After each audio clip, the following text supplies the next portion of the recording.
So you've heard me talk about my mom. She had MS and so many health challenges, but she never stopped sacrificing for her four boys. I wish she would have had access to proactive health tests like the ones you can get from Function Health. I think it would have made a real difference for her. Function Health is the all-in-one health platform that helps you take control of your health through data. Instead of guessing what's happening inside your body, Function helps you know for sure, providing access to 100 plus advanced lab tests that include insights into thyroid function, hormones, autoimmunity, heavy metal toxicity, immune system, and more. With Function, your first set of tests helps establish a baseline that makes it easy to spot even subtle changes and address them proactively. Function Health is the best way to care for you so you can continue to care for your kids. And to celebrate moms, Function Health created an illustrated book honoring moms that I think you'll find encouraging. Download Long Live Moms for free today at functionhealth.com/calm and learn more about how Function Health can help you take better care of you. Get Function Health's Long Live Moms book for free at functionhealth.com/calm. functionhealth.com/calm. Moms, I really want you to know this deep down inside. You are doing a better job than you think. You are so tough on yourself. You're always so worried about your kids' comfort. Darn it, let's focus on yours. Wrap yourself in the luxury and softness of Cozy Earth sheets, pajamas, towels, and casual wear. You will sleep and feel so much better, especially when you get 40% off at cozyearth.com/calm and use code CALM. Look, it is so much easier being the mom you want to be when you are relaxed and rested. And I know this sounds funny, but when we slip into our Cozy Earth bamboo casual wear in the evening, it's like stress just vanishes. And we sleep so much better in our Cozy Earth bamboo pajamas and sheets because they are ultra soft and temperature regulating. Be bold, moms. Ask for or just go get Cozy Earth pajamas and sheets for yourself for Mother's Day. And to celebrate moms everywhere, just go to cozyearth.com, use code CALM to get 40% off best-selling sheets, towels, pajamas, and more because you deserve the best. That's cozyearth.com/calm with code CALM for 40% off. I want your kids to have the tools to clean up their own messes in life with siblings, with a future spouse, with classmates, within themselves, to know how to deal with internal disappointment and frustration. And you, of course, want your kids to clean up their physical messes in your home. So that is what we're going to discuss on today's episode of the Calm Parenting Podcast. So welcome. This is Kirk Martin, founder of Celebrate Calm. You can find us and our Mother's Day sale at celebratecalm.com. So let's jump in to some practical ways to handle some of these tough situations from the experience of parents who listened to the previous podcast and tried something new. First example, I never knew just sitting in the chaos would be so difficult, but also so illuminating. I'm usually so busy trying to control and fix everything that I either make it worse or miss the whole point. And then I get resentful that I'm doing so much when in reality, I wasn't giving my kids an opportunity to be responsible themselves. Now that is spot on. That's good insight. Second example was sibling issues.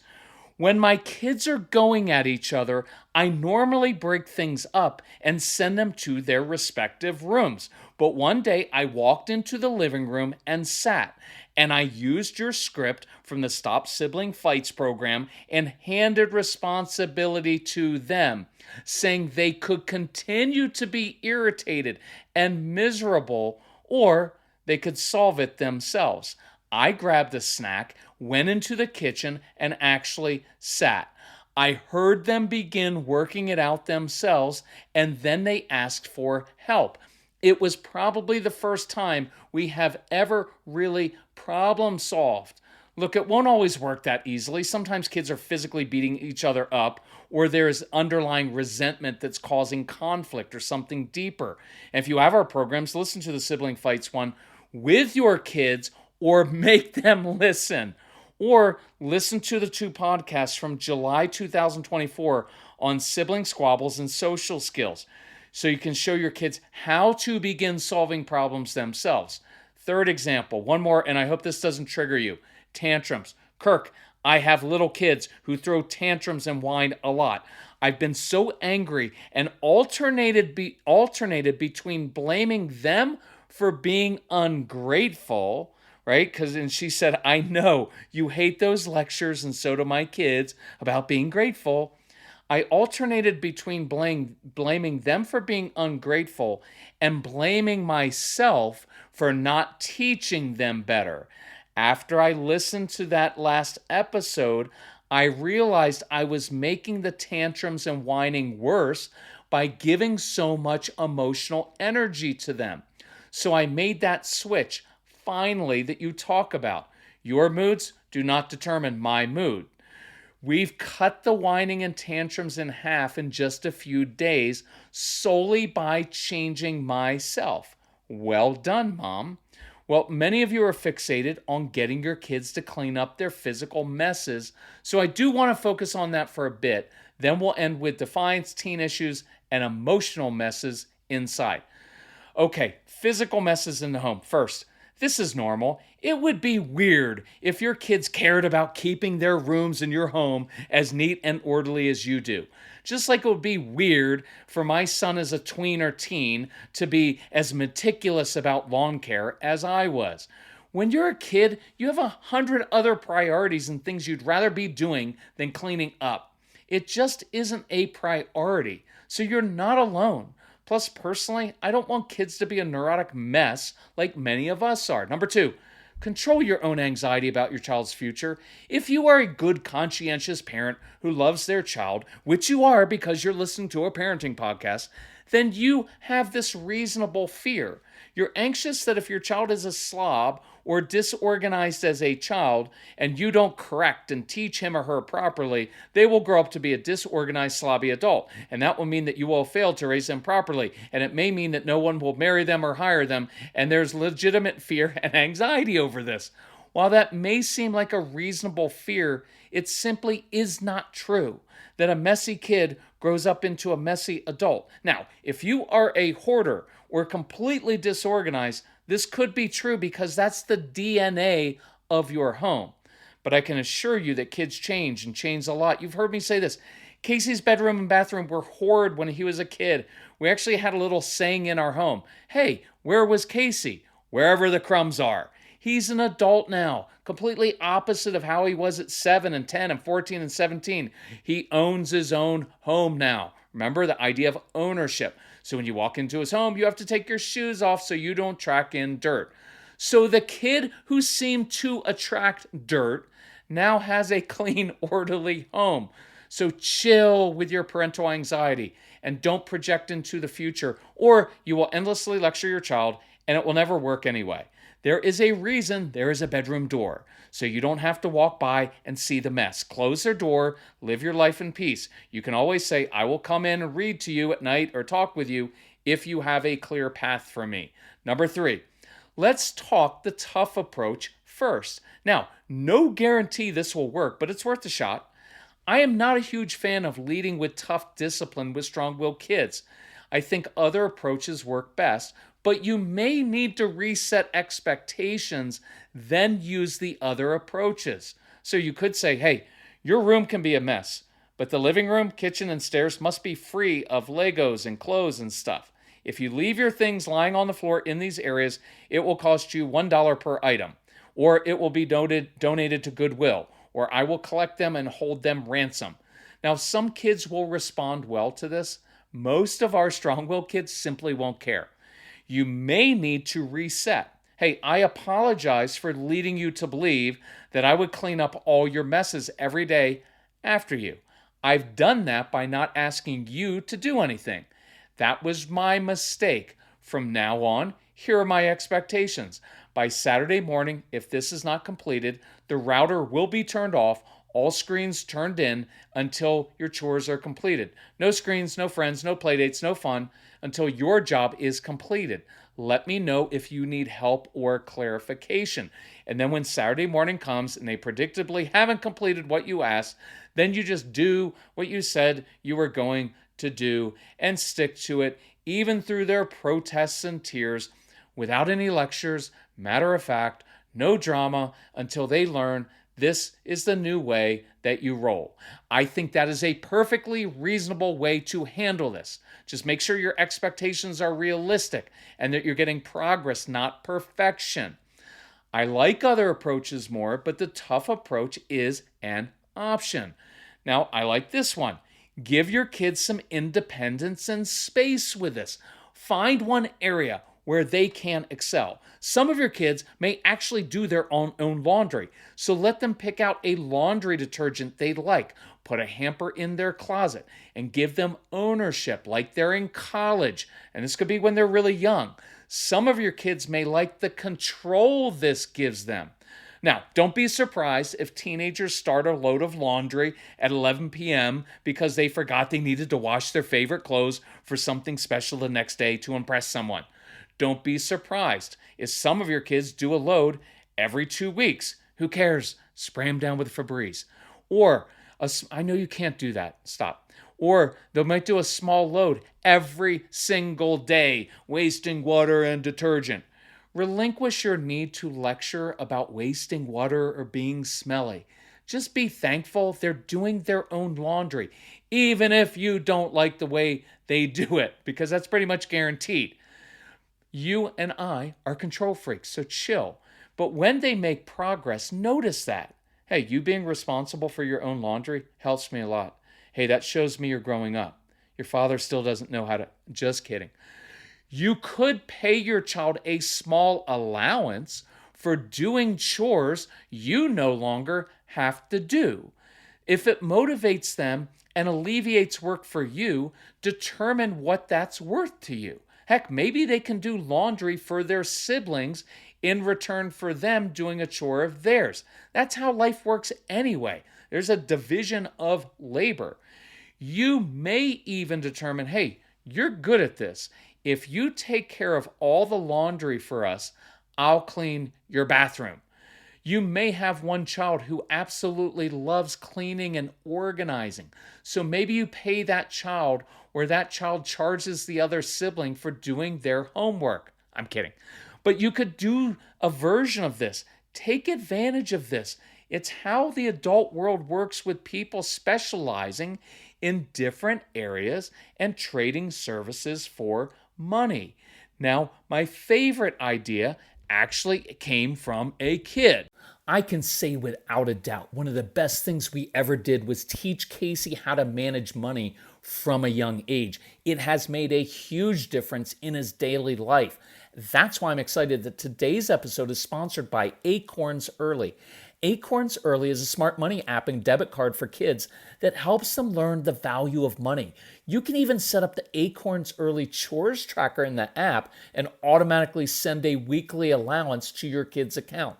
Your kids can spend what they earn with their very own debit card. You know your kids are going to love this sense of independence while you have parental controls to watch their spending.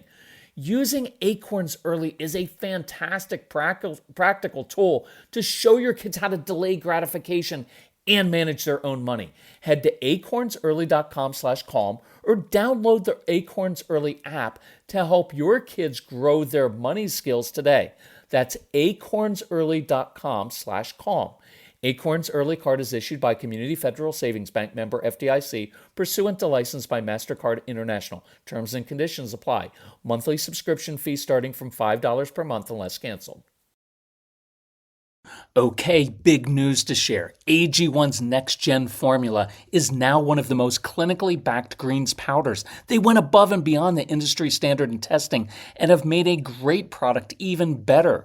With 5 new probiotic strains and additional vitamins and minerals, AG1 NextGen has been clinically shown to help fill common nutrient gaps, even in healthy eaters. AG1 has been a game changer for me. It gives me energy, supports my immune system and gut health, and it keeps me regular. I love my AG1. Now clinically backed with an advanced formula, this is the perfect time to try AG1. I've been drinking AG1 for 4 years now, and I'm so happy to be partnering with them. Subscribe today to try the next gen of AG1. If you use my link at drinkag1.com/calm, you'll get a free bottle of D3K2, an AG1 welcome kit, and 5 upgraded AG1 travel packs with your first order. Check out drinkag1.com/calm to notice the benefits of AG1's next gen for yourself. That's drinkag1.com/calm. Shout out to Trevor, an 11-year-old from Michigan, for inspiring what I think may be the most important idea of this podcast.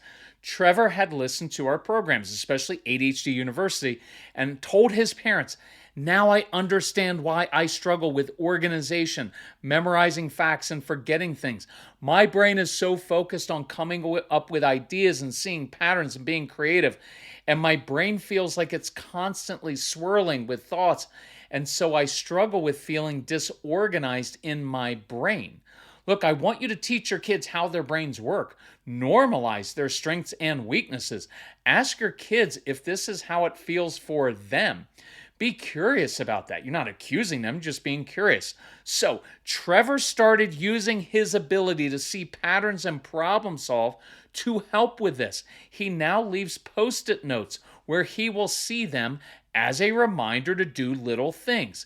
He liked Casey's idea of creating little boxes next to his to-do checklist because he feels a sense of accomplishment when he checks off something on his list. He asks his parents if he could create organized messes or piles in his room so he knows where everything is, but the piles are organized instead of scattered. The best part, Trevor said, "I don't beat myself up for being this way anymore. I create workarounds that work for me." That is perfect because they don't have to be perfect neat freaks. They just need to learn some new skills. See, you're not excusing the messes or saying your kids can't do it. You are placing a natural weakness in proper context with their natural strengths. You are coming alongside them to create practical solutions and make progress. Does that make sense? See, I want them to know, like, there's nothing wrong with your brain. It just means you've got a very strategic, critical thinking skills. You're great at that. You're super creative, but that means you're probably going to struggle in this area. So use your strengths to help mitigate some of the weaknesses. They're going to need to do that for the rest of their lives. And then I want you to help them and come alongside. Some kids will need you to come alongside and help them as they do it. I guarantee most little kids are not going to pick up all their Legos by themselves. You are going to put on music and find yourself down on your hands and knees doing most of the picking up. But that's also modeling. So let's apply this to a messy bedroom. So I've got this kind of titled Messy Brain, Messy Bedroom, and see if you can relate to this common scenario. You've got a child who is not naturally organized. Her room quickly becomes a mess, and by that time, it is kind of like it's too far gone, and she's overwhelmed and doesn't know where to start, so she gives up, and it kind of devolves into chaos. Look, some of us have been there before. I remember there was a time in my life when we were heavily in debt. And it's like, why even bother? How am I going to get out of this debt? It is so overwhelming. You don't start attacking it a little bit at a time because it seems so big. So her dad would say, "Honey, if you just took 3 minutes every day, it would stay clean." And dad is correct. But her history says she will not take that 3 minutes every day. I know the feeling when overwhelmed, and I try to deal with reality. So let's change our attitude toward this. It isn't a moral issue. It's not a disobedience issue. It's a tools issue. So let's go for tidy, not immaculate or perfect. Kind of like that organized mess that Trevor is doing. Some of us live quite happily with that somewhat tidy but somewhat disorganized pile where we know certain things are.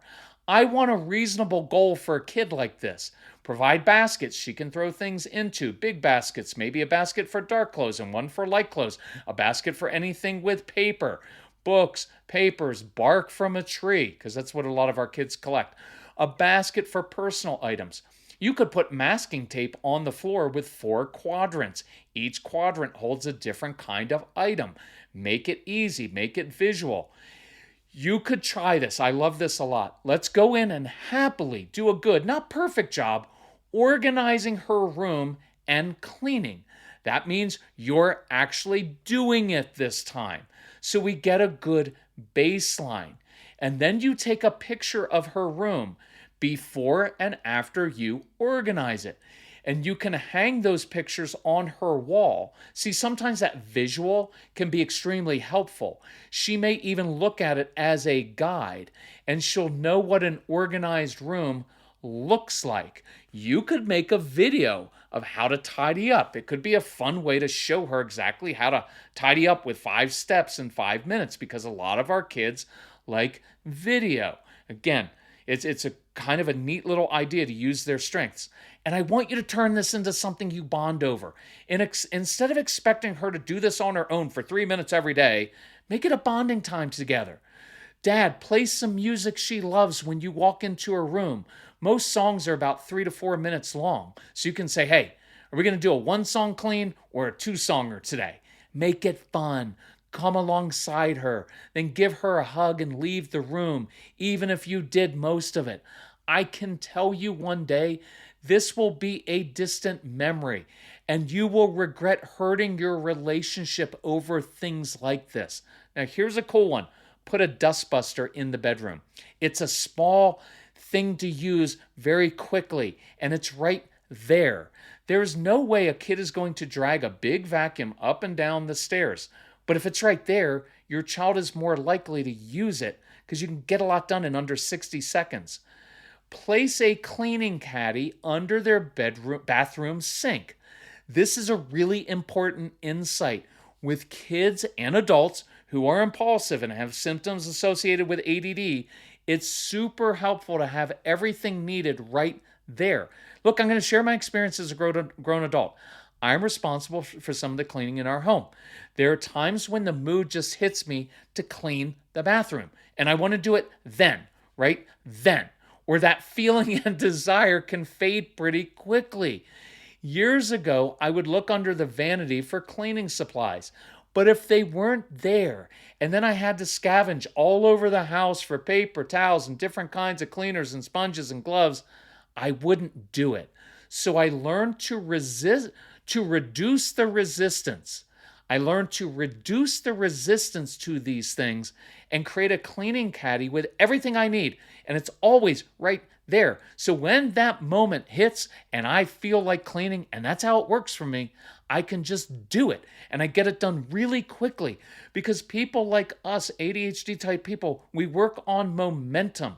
And so there's momentum. It's like, I feel like doing it. I'm going to do it now. And I do it well. Try that with your kids.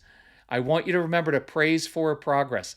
I hope that one day your child will actually invite you to look at their bedroom or bathroom after they have cleaned or organized, and I hope they're beaming with a little bit of pride.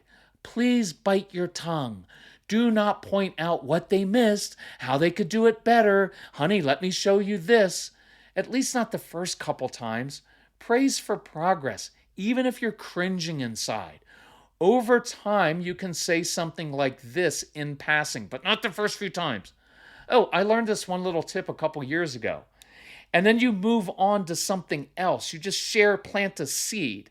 There's nothing more deflating than being excited about doing something new and then having someone rain on your parade. So none of that, nice job, but you can make this even more tidy if you... See, that'll kill the moment. Your child will know for sure, you know what, I can never please my mom or dad, so why even bother? I'm going to close the physical messes part with this idea that as I've gotten older, I really like. Relax and be the happy cleaning elf in your home. You may just decide, I'm tired of being irritated by this so much. I'm tired of creating drama around this, even though it is a real irritant. And so without saying a word while a child is at school or out with friends, you tidy up their room, right? As long as it's not a privacy issue with a teenager, but you tidy up their room or their bathroom without saying a word. Just pop in for 5 minutes, make it a non-toxic environment or presentable.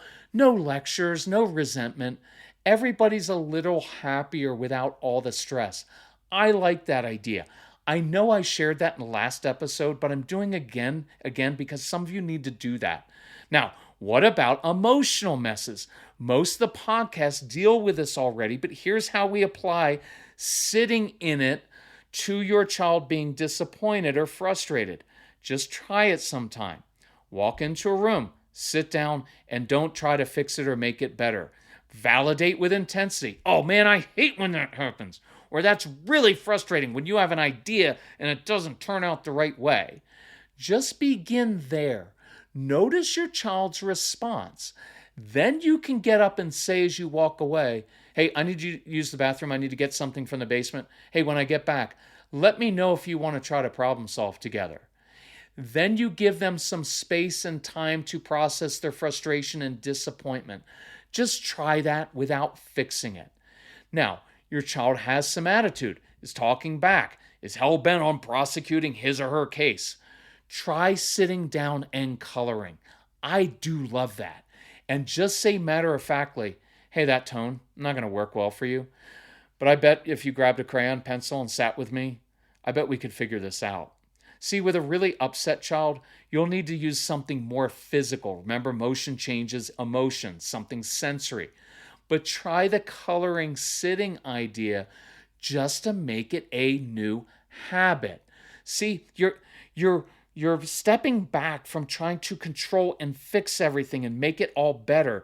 And when you step back, it gives our kids space to step up, and you're placing responsibility in their hands. You're inviting to teach and problem solve. Here's one more. Practice this with kids with teens or tweens who are 7 or going on 17. Their entire day is drama. You are their safe place. Don't add to the drama. Just sit and listen without offering any guidance at first. Validate their concerns, even if they are overly dramatic. They are still learning how to do this teen-tween thing. So listen to them. Purposefully don't try to fix the situation or make it better. And by the way, I do love coloring with teens. It is so grounding. And you could say, hey, this is really hard. I also know that you're a really good thinker with a big heart, so I know you'll figure this out. I love that. I promise they will come and ask your advice more if you don't force it on them. And you can say, hey, I've got some thoughts you may want to consider if you want to come get me later while I'm making dinner, while I'm doing the dishes, while I'm folding laundry. See, I like the invitation, but you're sitting in it without fixing it. Okay, listen to last week's episode if you haven't. Practice sitting in your discomfort amidst the mess and chaos of family life. Resist trying to fix everything. Know this is normal. Know you are good moms and dads and grandparents. Lead and give your kids tools. Praise for progress, not perfection. If you want deeper step-by-step instructions, get all 16 programs in the Get Everything package. It's all for the price of 1 or 2 trips to a therapist, and it works much better. And it's on sale with the Mother's Day sale at CelebrateCalm.com. Thank you for working so hard at this. Thanks for sharing the podcast. Thanks for working to break these generational patterns. You guys are crushing it, and I'm proud of you. All right, talk to you next time. Bye-bye.